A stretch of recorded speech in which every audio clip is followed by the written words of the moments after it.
All right, today we are diving into something really fascinating. Nema's Guide to a Super Personal and Structured Spiritual System.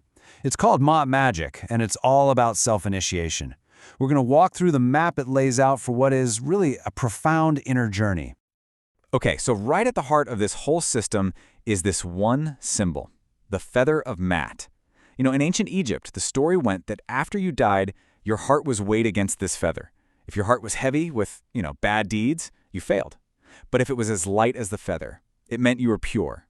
This one single image, it just captures the entire goal here, finding that state of perfect truth and balance. And that really brings us to the big question this whole system wants you to ask yourself. Think about it. If you had to draw a map of your own soul, of your consciousness, what would that even look like? Where would you start? Well, this guide, it actually proposes one such map, a very deliberate path for self-discovery. Okay, so let's get right into it. The first thing we need to do is just break down the name itself. See, Maat Magick, it's not just a cool title. It's really a formula. It's combining this incredibly powerful ancient idea with a very, very specific personal practice. So, first up, you have Maat. Now, in ancient Egypt, she was the goddess who basically personified cosmic order, truth, all that good stuff. But here's the key twist in this system. Maat isn't some distant deity you just worship. No, she represents a set of principles. We're talking truth, balance, justice, that you, the practitioner, are trying to actively become. It's an ideal you live, not just look up to. And then you've got the second part of the name, magic. And yeah, that's with a K at the end. The book pulls this classic definition from the famous occultist Aleister Crowley, and it's super important because it completely reframes magic. This isn't about spells and wands from some fantasy movie. Instead, it's presented as a focused discipline. It's the art and science of using your will, your focused intention to make real, tangible change happen, both in yourself and in the world around you. So you put those two ideas together, Maat and magic, and boom, you get the heart of the system. It's a path of self-initiation. The whole point, the entire goal, is to systematically peel back all the layers of your own consciousness to find what it calls your true will. And look, this isn't just about what you want in the moment. It's about discovering what your deepest self was put on this earth to do. It's about finding your one-of-a-kind, fundamental purpose. And here's how that whole journey is laid out. This is the map we mentioned earlier. It's the Tree of Ma'at. Now, it's based on the Kabbalistic Tree of Life, which is this ancient mystical diagram of, well, everything. And what it does is it charts out 10 different levels of consciousness, of existence. So the path of self-initiation is basically a methodical trip through every single one of these levels, starting with the most real and physical, and moving to the most, well, abstract. So, where does a journey like this even start? You might think a spiritual path has to begin way up in the clouds, right? In the heavens somewhere, but Maat Magick flips that script. It starts right here, right now, in the most solid, tangible, familiar place imaginable, the physical world.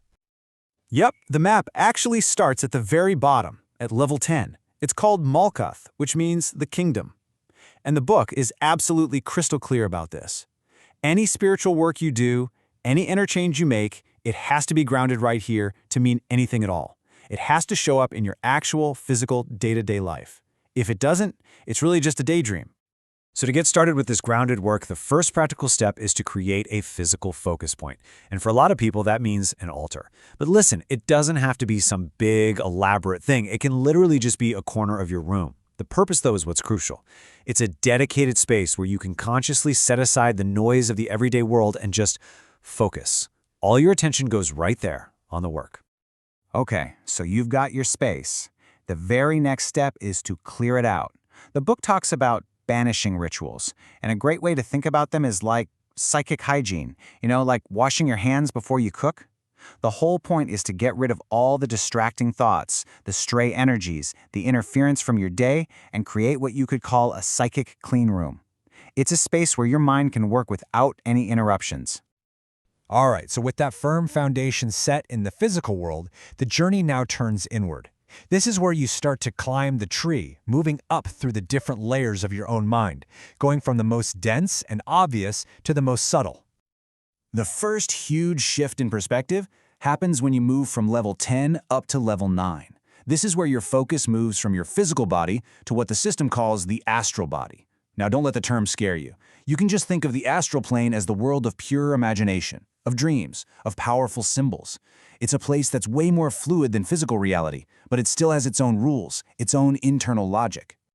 And hey, just like you built that physical altar, the work on this next level involved building an astral temple.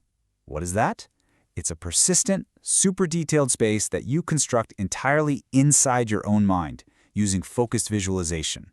Over time, it becomes this reliable inner sanctuary, kind of like a laboratory for your soul, where a lot of the deeper work is going to take place.